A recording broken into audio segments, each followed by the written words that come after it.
Jayam Vishnupad, Paramahansa Padavadikacharya, those that is of the Shishimata, the Divine Grace, A.C. Bhaktivedanta Swami, Srila Prabhupada ki. ISKCON BBD Founder Charya, Srila Prabhupada ki.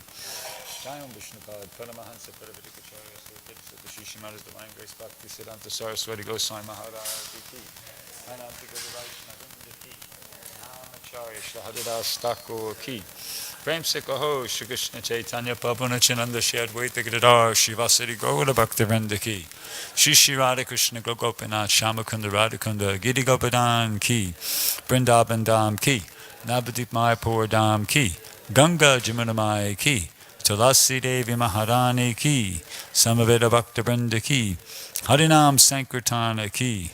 Brihat Madanga ki. All glories to the assembled devotees. All glories to the assembled devotees. All glories to the assembled devotees. All glories to Shri Shri Guru and Gauranga. Glories to Srila Prabhupada. Om Namo Bhagavate Vasudevaya. Om Namo Bhagavate Vasudevaya. Om Namo Bhagavate Vasudevaya. So, reading from the Srimad Bhagavatam, first canto, chapter 4, text 14. Sutu vacha dvapare samanuprapte tritaye yuga paryaye jata parasharat yogi Vasavyam Kalaya Hare Sutuvacha Dvapade Samanuprapte Tritaye Yugaparyaye Jata Parasharad Yogi Vasavyam Kalaya Hare Sutuvacha Dvapade Samanuprapte Tritaye Yugaparyaye Jata Parasarad Yogi Vasavyam Kalaya Hare Sutuvacha Dvapade Samanuprapte Tritaye Yugaparyaye Jata Parasharad Yogi Vasavyam Kalaya Hare 14. It's Triti, you keep saying Trita. Oh, okay. Dvapade Samanuprapte Tritiye Yogaparyaye Jata Parasharad Yogi Vasavyam Kalaya Hare Vacha Dvapade Samanuprapte Tritiye Yugaparyaye Parasharad Yogi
Vaishnavis. Suturvacha.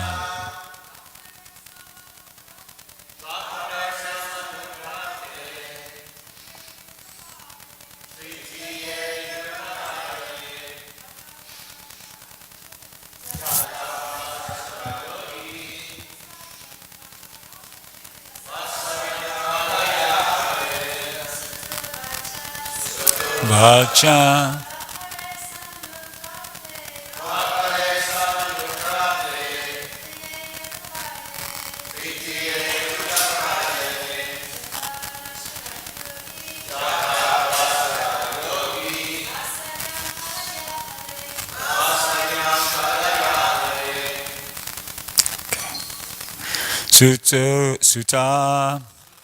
Sutta Goswami Uvacha said, Dwapare, in the second millennium, Samanuprapte, on the advent of Tritiye, third, Yuga, millennium, Paryaye, in the place of Jataha, was begotten, Parasharat, by Parashara, Yogi, the great sage, Vasavyam, in the womb of the daughter of Vasu, Kalaya, in the plenary portion, Hare, of the personality of Godhead. Translation and purport by His Divine Grace, A.C. Bhaktivedanta Swami Srila Prabhupada. Sutta Goswami said, when the second millennium overlapped the third, the great sage Vyasadeva was born to Parashara in the womb of Satyavati, the daughter of Vasu. Purport. There is a chronological order of the four millenniums, namely Satya, Dwarpa, Treta, and Kali. But sometimes there is overlapping. During the regime of Vaivasvata Manu, there was an overlapping of the 28th round of the four millenniums, and the third millennium appeared prior to the second. In that particular millennium, Lord Sri Krishna also descends, and because there was some particular and because of this, did I get that right? Yeah, and because of this, there was some particular alteration. The mother of the great sage was Satyavati, the daughter of the Vasu, in parentheses, fisherman, and the father was the great sage Parashara Muni. That is the history of Vyasadeva's birth. Every millennium is divided into 3 periods, and each period is called a Shandhya. Vyasadeva appeared in the third Shandhya of that particular age. Om Ganatimananda Shajananjana Shalakaya Chakshuran Militam Yena Tasmai Shri Gurave Namaha Shri Chaitanya Manobishtam Stapitam Yena Bhutale Swayamupakadamayam Darati Swapadantikam.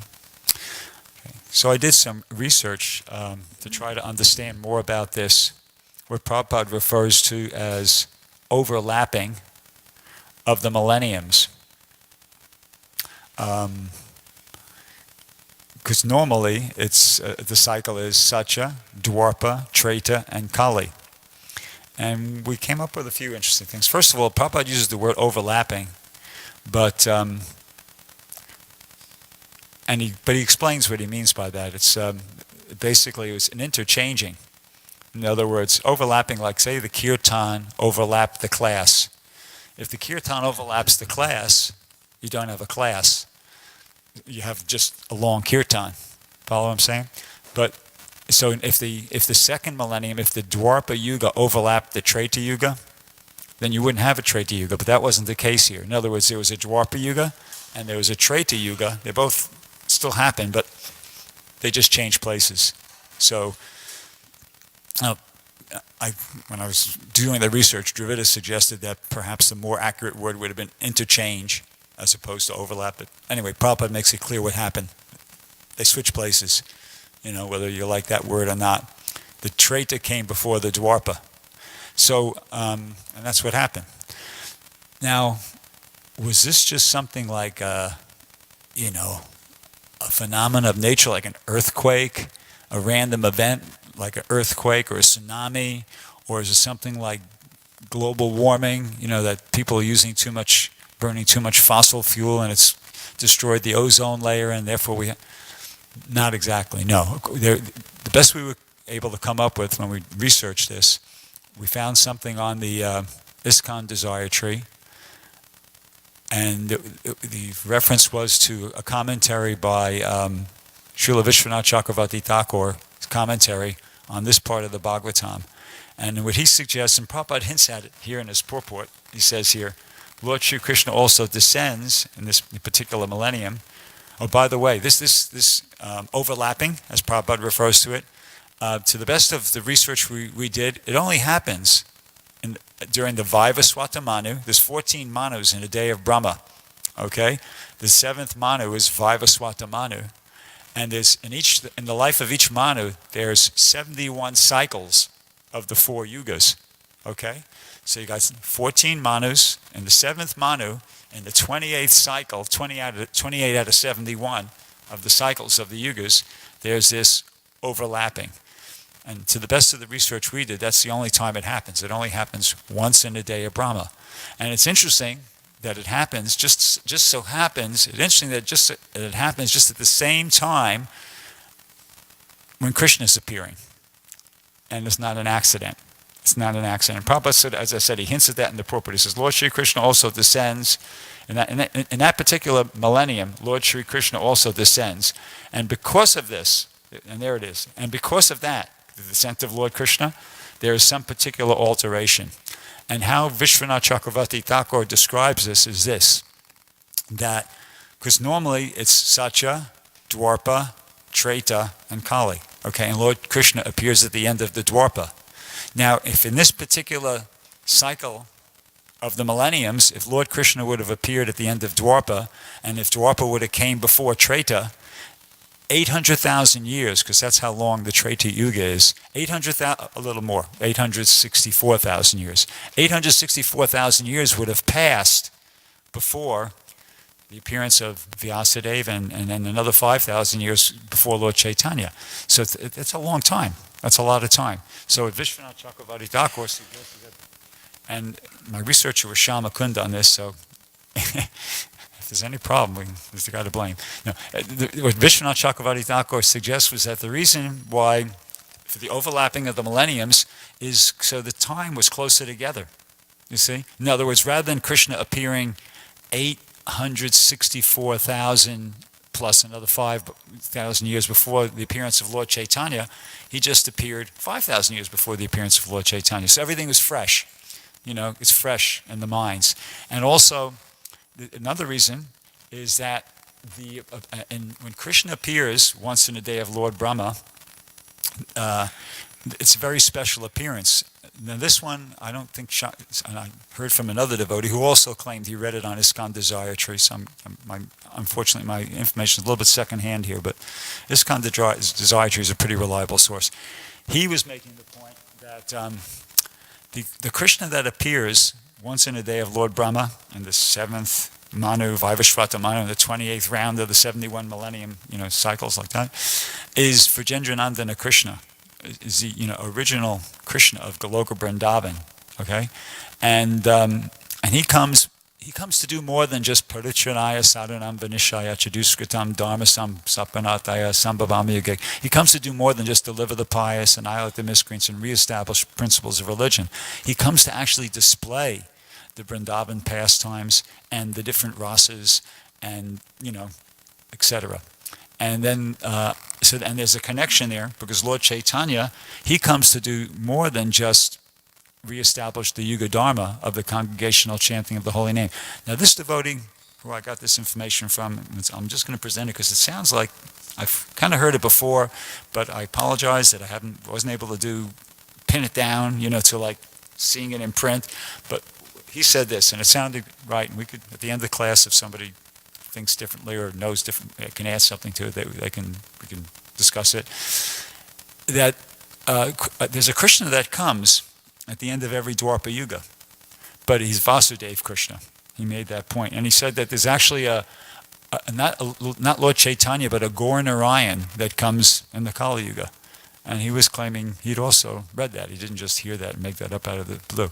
But in any event, so the point is that this particular round of millennium, the 28th round of the millenniums, and the Vaivasvata Manu is special because it's for Gendranandana Krishna, it's not Vasudeva Krishna, and he's followed 5,000 years later by Lord Chaitanya, and also, to add a little bit more to it, Vyasadeva, who's actually Krishna.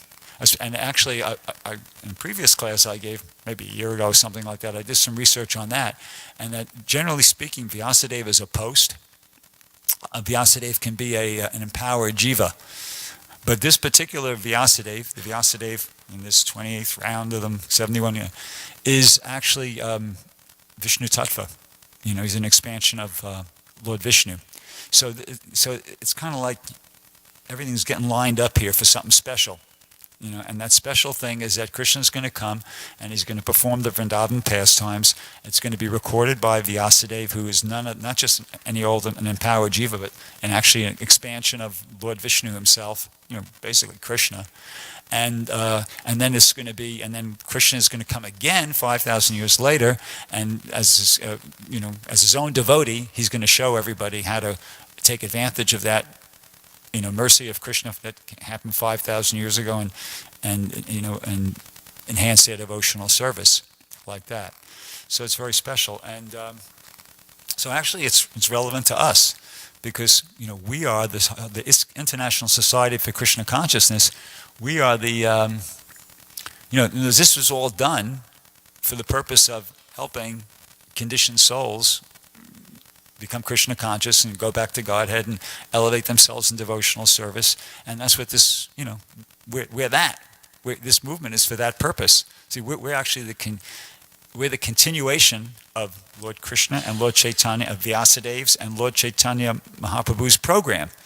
And it's actually, that's stated as such in one place in the Chaitanya Charitamrita. Prabhupada refers to ISKCON as a branch of the Chaitanya tree. And he says the same activities are going on as went on then, and like that. So we are a branch of the Chaitanya tree. We are a continuation of the pastimes of Lord Chaitanya Mahaprabhu. Okay? And following on from that, what we're doing when we come together here, is very important. It's actually very important. First of all, I'd like to make the point that the Hare Krishna movement is... and its most important aspect is the activities of the members. Okay? The Hare Krishna movement is the buildings. The Hare Krishna movement is whatever, But the most important aspect of the Hare Krishna movement, all right, is the members, their activities. You see? So when we come together, devotees, the people who believe in this, and devotees, and we perform these kirtans and come for class and chant our japa and the other things that we do, okay? That's the most important aspect of the Krishna conscious movement, and believe it or not, that's what's going to spread the Krishna consciousness movement. That's my understanding, and I'll explain that in a second. That the actual the coming together of the members to perform sadhana bhakti in the association of each other according to the directions of the predecessor, our spiritual master and the predecessor acharya, that's what's actually the active ingredient. That's the thing, that's what's actually going to enable the Krishna conscious movement to spread. Okay? Now here's my evidence. I'm going to read a verse and a purport from the Chaitanya Charitamrita, from the chapter Sri Madhavendra Puri's Pure Devotional Service. Okay, so Prabhupada says here, now this is in relation to when Madhavendra Puri installed the Gopal deity, and very quickly they were able to organize this festival. So quickly that it would seem like it was impossible to do it, and there was some supernatural, factor involved. Krishna. So anyways, the translation goes, the wonderful festival installation of Sri Gopalji was arranged in one day. Certainly all this was accomplished by the potency of Gopal. No one but a devotee can understand this. So now here's Prabhupada's purport. He talks about this in a general way, makes a general philosophical point. He says, the Krishna conscious movement has spread all over the world within a very short time, within 5 years. Okay? And mundane people are very much astonished at this. However, by the grace of Lord Chaitanya Mahaprabhu, we understand that everything is possible by the grace of Krishna. Why does Krishna have to take 5 years? In 5 days, he can spread his name and fame all over the world like wildfire. Those who have faith and devotion to Krishna can understand that these things happen so wonderfully by the grace of Sri Chaitanya Mahaprabhu. We are simply the instruments. In the fierce battle of Kurukshetra, Arjuna was victorious within 18 days simply because Krishna's grace was on his side. And it quotes that verse. Wherever there is Krishna, the master of all mystics, and wherever there is Arjuna, the supreme archer, there will also be certainly be opulence, victory, extraordinary power, and morality. That is my opinion. That's Sanjaya speaking. Now here it comes. Prabhupada says. So he's making that point that, at least the Battle of Kurukshetra, he's making an analogy. The Battle of Kurukshetra was won by Arjuna, the Pandavas, even though they were smaller in one sense, from a mundane estimation, they had a less powerful army. They were certainly smaller in number and they're less powerful, but they had the grace of Krishna. Arjuna surrendered, Krishna used him as his instrument, and he became practically invincible for that reason. So Prabhupada's going to make an analogy here. He says, if the preachers in our Krishna conscious movement are sincere devotees of Krishna, Krishna will always be with them because he is very kind and favorable to all his devotees. Just as Arjuna and Krishna were victorious in the battle of Kurukshetra, this Krishna consciousness movement will surely emerge victorious if we but remain sincere devotees of the Lord and serve the Lord according to the advice of the predecessors. So Prabhupada's giving a formula here of how to be successful. And basically what he's saying, at least in this particular purport, the way to become successful is to remain sincere devotees of the Lord, serving the Lord according to the advice of the predecessor acharyas. And in parentheses it says the 6 Goswamis and other devotees of the Lord. Then Prabhupada goes on to say, as Narottam Das Thakur has stated, Tandera Chardana Sevi Bhakti Sanivas, Janame Hoy Eabilas. The Krishna consciousness devotees must always desire to remain in the society of devotees. Bhakti Sanivas. They cannot go outside the Krishna consciousness society or movement. So Prabhupada is making that, that's like a very important point. And since it's one of the rules of the formula here, one of the ingredients of the formula. Okay? So it says, within the society, he repeats it again, within the society, we must try to serve the predecessors by preaching Chaitanya Mahaprabhu's cult and spreading his name and fame all over the world. If we attempt this seriously, here it is again, within the society, it will be successfully done. There's no question of estimating how this will happen in the mundane sense, but without a doubt it happens by the grace of Krishna. See, so in other words, it's like there's a way in which Prabhupada, the predecessor acharyas, Lord Chaitanya and Krishna want this whole thing to happen. They want, Prabhupada said, one of these things he quoted on, you'll show your love for me by how much you cooperate to spread this movement after I'm gone. So it's like, the Prabhupada and the predecessor acharyas, they want to see the devotees, the members of the Krishna consciousness movement, work cooperatively, doing things we're doing, like showing up the morning program and doing nice kirtan and et cetera, all the things that we do. They want to see that we're doing that nicely, and then they're pleased, and because they're pleased, the movement becomes empowered.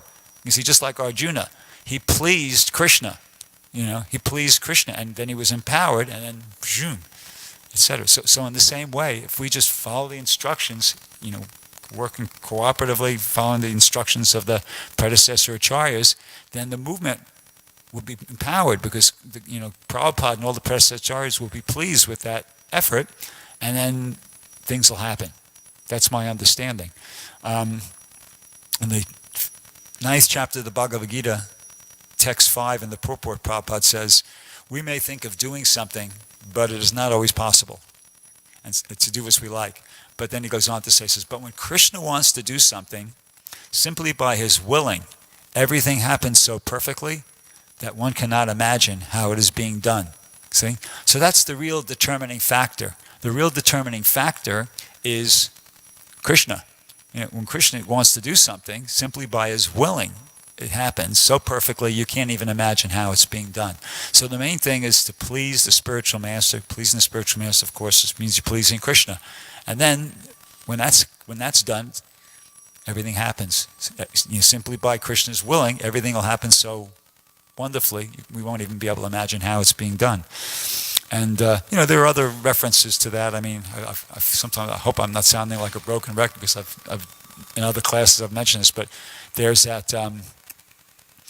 There's a letter Prabhupada wrote to Brahmananda regarding Krishna's being kind upon us. So, in that letter Prabhupada said, Arjuna was Krishna's best friend. He could have easily just awarded the victory to Arjuna, but he didn't. He said, so Prabhupada goes, so ordinarily we must try our best to our best capacity to achieve something.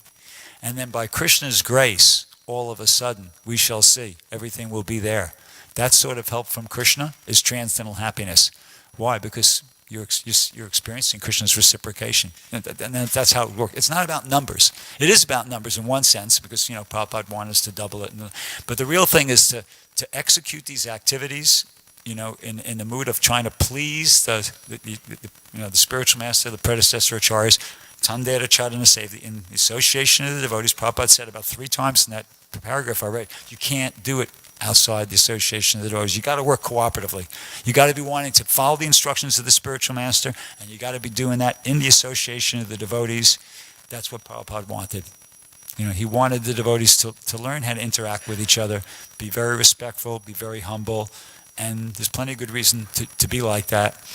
And then, it's like a mother and a father when they see and they have a big family, they have a lot of kids, and when they see the kids are kind of like, doing what they were supposed to do, doing what they were told to do, and behaving nicely and cooperating with each other, and not pulling each other's hair or upsetting each other, then the mother and father are happy, and then they bless the children. It's kind of like that, you see. So that's my understanding of how it works, and that's.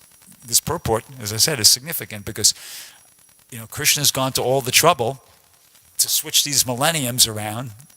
We should cooperate. Krishna's switched these millenniums around, and then he arranged for Vyasadeva and he came and displayed his Vrindavan pastimes, and he brought Vyasadeva in there as an expansion of Vishnu himself, Vyasadeva, not just a Shaktivesh avatar, although I doubt there would be much difference, but anyway.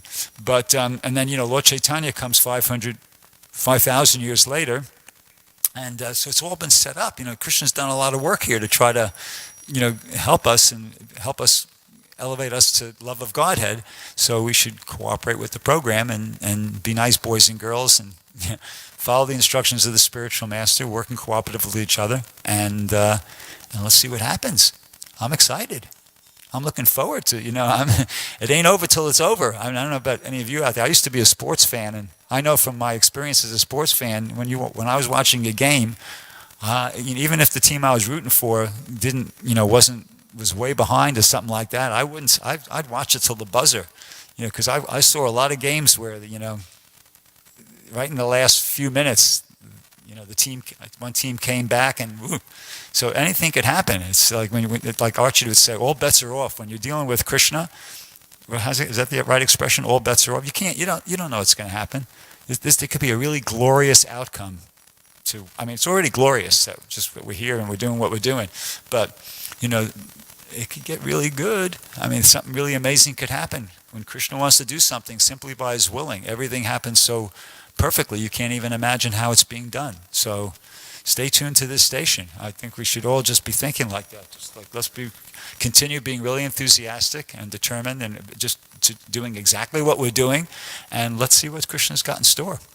Now on the point of, I mentioned how, it's because it's emphasized in this purport that I read from the Chaitanya Charitamrita, the Bhakti Sanivas, within the society of devotees, and how it's proper. It seems to be emphasized a lot of importance to, the associating with the devotees, and there's plenty of good reason. I was thinking of this, I shouldn't have been thinking about it, but I was chanting my japa yesterday. It occurred to me that, it's a very important point. Devotees, it's kind of like, here's how it came to me. Okay. I was chanting and it just came to me, anybody can do these things. Any 5-year-old child or 7 or 8-year-old child can do all the stuff we're doing. They could chant Hare Krishna, and there's nothing hard about that. There's nothing that is so difficult about what we're doing. But then the next thought that came to my mind was, anybody can do these things, but will anybody do these things? No. There's only very special people that are willing to do these things. And those devotees are special. Just like, there's an expression, hand-picked cherries. I think that the people who get to come and participate in the Krishna conscious movement are like that. They're the hand-picked cherries. There's so many jivas out there. I mean, just here on the face of the earth, what is it, 6 billion or 7 billion people? How many people are there that have been fortunate enough to be chosen to be allowed to participate in the activities of the Krishna consciousness movement? Not a lot. Not a lot. See, so in other words, when we're dealing with each other, we have to constantly be reminding ourselves and constantly be trying to kick out the bodily conceptions of life. To not be thinking like, oh, there's that person. Well, they're kind of fat, or they're kind of skinny, or they're kind of smart, or they're kind of stupid, or they're kind of rich, or they're kind of poor, or they're kind of good looking, or they're kind of ugly, or whatever, Just get that out of the head. We should be, there's somebody who's been chosen by the Prabhupada, the predecessor charged Lord Chaitanya, this is a special soul that they've been allowed to come here and participate in the activities of the Krishna conscious movement, right? Brahmanda Brahmite Kona Bhagyavan, am I right or what? Brahmanda Brahmite Kona Bhagyavan Jeev, Guru Krishna Prashade by Bhakti Lata Bij, that after wandering throughout the universe, that living entity, Kona Bhagyavan Jeev means that living entity who is fortunate. Only fortunate people, only fortunate souls get to come and participate. So it's good to be remembering that I'm not, because there's a tendency to just think, oh yeah, there's so and so, no. Just always be reminding yourself, nope, this is a special soul. I got to be careful. I want to be really careful, to be very respectful, very friendly, very polite, very cooperative, very helpful with all the devotees. Not just to the ones who could kick me out of here if I don't do the right thing, but to everybody. To all the devotees, because they're all special souls, and it's the more we can. And I'm not saying this in a mood of like, you're not doing this, and you should. No, I think this community is a very good example of what I'm talking about. I'm actually so happy to be here as a member of this community, because I feel that there are like a lot of innumerable good examples of devotees who are doing that already. Going from the top down. And we're very fortunate, very, very fortunate to be in that situation, to have these association of devotees who know how to treat other devotees, who know how to relate to other devotees. It's a blessing. It's a great blessing to be in the association of people who are in that category. And I feel we have a lot of people in that category already here. But so that's what we want to do. We want to be careful to keep that in mind, that the people that we're dealing with are actually very special souls. Krishna says that in the Bhagavad Gita, Udada Sarva Evaiti Gyani Tvatmaiva Mematam. He says he refers, there's that verse where he talks about the 4 kinds of people that come to me. And then there's the distressed, the ones who want money, the ones who are inquisitive, and then those who are seeking knowledge of the absolute truth. So he says that, of all these devotees, the one who's in knowledge of me is the best, But he does make the point. He says, Udarda Sarva Evaiti Gyani Tvatmaiva Mematam, that all these devotees are undoubtedly magnanimous souls. So hey, if that's how Krishna sees it, you want to see it some other way? Krishna sees it. All these devotees are undoubtedly magnanimous souls. So in other words, it's not like only the pure devotees are magnanimous souls. Yeah, they're very magnanimous souls. But even the regular people who are coming because if they want some relief from distress, or they want some improvement in their material situation, or whatever, Krishna sees them as magnanimous souls. They're going to get purified. It's just a matter of time. But, so anyway, it's a good thing to keep in mind. So this is actually, a preaching verse. You can relate this to this verse relates in that sense to the Krishna conscious movement. Now, I've got a couple minutes left. Actually, I don't even have a couple minutes left, do I really? Well, because I just wanted to say this it's talking about how Vyasadeva was the son of Parashara Muni and Satyavati. And Satyavati, actually, I'll just try to say a little something about her really quick.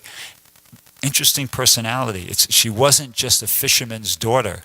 If you got to see, the thing is, now Prabhupada has a very difficult job in these books and in his purports to give a lot of information, but he's only got a certain amount of time and space to do it. So it does mention here that she was the daughter of Vasu, and it also says she was the daughter of a fisherman But now here's the story, okay, of Satyavati. There was a Vasu. A Vasu, by the way, is an Upadeva, like a Sajja, a Marut, an Aditya. There's Upadevas means sub-demigods. So the Vasus are Bhishma was a Vasu, okay? So this particular, there was a Vasu who happened to be, he was an emperor, and he became an emperor because he was a very devout devotee, if you could say a devotee, of Indra. He worshipped Indra, and he got a benediction from Indra. He was actually directed by Indra to he became the emperor of, he became the king of Chedi, and then he became emperor, and he had sons who he went out and deputed to rule different parts of the... Anyway, so he started performing these very severe austerities, and Indra became worried. As Prabhupada in different classes he would give, he becomes worried that somebody's trying to get his position.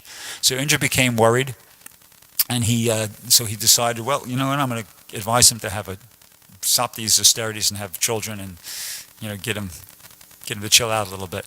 So he advised him to do that, and he was submissive. He took that advice, and anyway, it's too long a story. I'm gonna if anybody wants to hear this story, I'm going to tell. They can come and ask me, and I'll tell them after the class, because I don't really want to go way over time. So I'll stop there, and I'll ask if there are any questions about the main, what I was talking about. Anybody have any questions or comments? Yeah. So regarding the overlapping of the Yeah. can I understand that like now is the December of 2022 instead of finishing this December, but suddenly January 2018 come. Can I realize, understand it like this? It's an interchange. Okay, that's the best I could explain it to you. Usually it's Satya, Dwarpa, Treta, Kali. In this particular cycle of the millenniums, there's 71 cycles in the life of one Manu, and there's 14 Manus in the day of Lord Brahma, okay? So in the life of the 7th Manu, Vivaswata Manu, in the 28th cycle, for some reason, and I tried to explain a bit in the class what that reason was, the Dwarpa Yuga, the Treta Yuga, came before the Dwarpa Yuga. Bloop. Okay? They interchanged. Prabhupada used the word overlapping, interchanging, but he explained it as that from the description we can understand what happened. The Treta Yuga came before the Dwarpa Yuga. And to the best of my research, the information I had available, it only happens at one time, the 28th round of millenniums of the 7th Manu and the day of Lord Brahma. It's not like an earthquake that just could happen any second or something like that. It's a planned thing, and to the best of my information, it only happens at that one time. Does that explain it? So that's just like instead of 2018 will come, and 2019 is coming. If 2019 happened before 2018? Yeah. Something like that, right? But it happened, and also not only that, it happens for a reason. And the reason was to facilitate the spreading of the Krishna consciousness movement, to facilitate the deliverance of the conditioned souls. Give them, Archita wants to say something. Help us out here.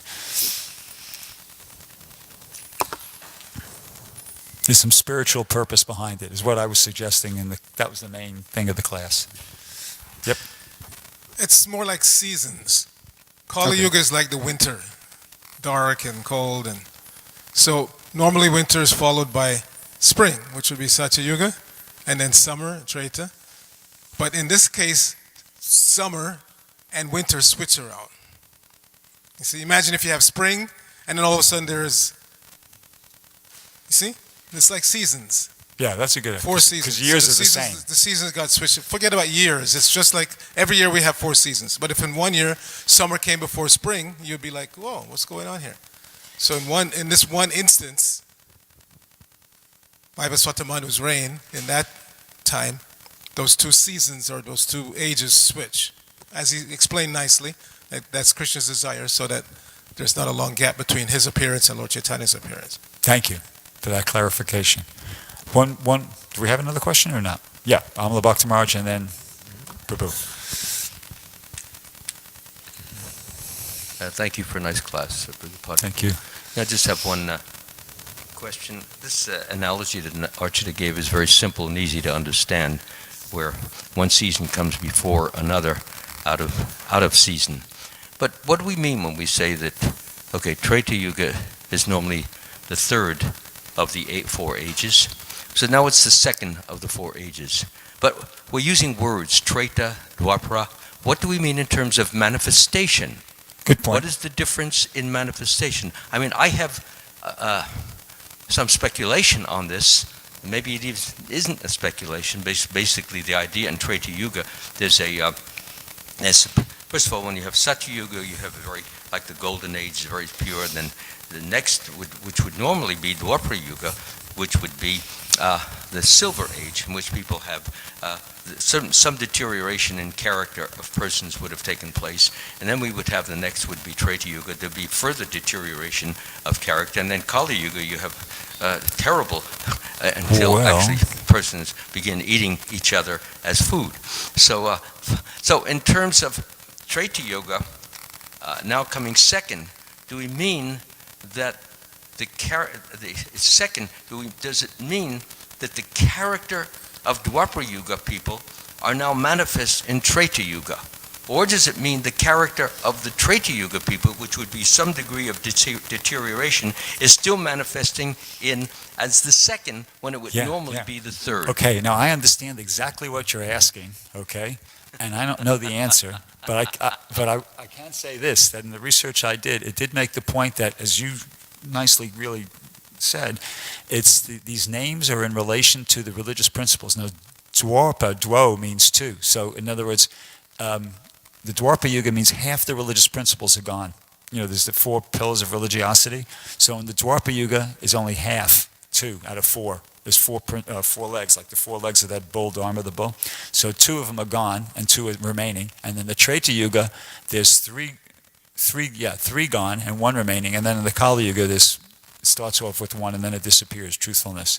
So it's in relation to that. Now, if you asked a very good question, was it so in this particular cycle of the millenniums, the qualities of the Dwapara, the people that normally have in the Dwapara Yuga, was that experienced in the I don't know. I'd have to find the statement, but I know things were pretty good when Krishna was around, and I don't know if that was because it was like a Dwapara Yuga, even though it was interchanged like that, or do you know? I mean, do you know the answer to your own question there? Not really. That's why I asked it. Yeah, it's a good question. Anybody know the answer to that question? I mean, I was trying to understand. I mean, these are words, Dwapara Yuga, Treta Yuga. Yeah, you got it right. It's the characteristics. It's the religious principles. What does it mean in a manifest form? In other words, how do we differentiate what is happening now in Treta, which would normally happen later on? Yeah, but more and less religiosity. More and less religion, just like are the characteristics of people also from Dwapara Yuga different? Which would normally be the second, transferred to the people in Treta Yuga, so that they're actually manifesting Dwapara Yuga characteristics, being the second of the 4. Yeah. And are the Dwapara manifesting the characteristics of the Treta?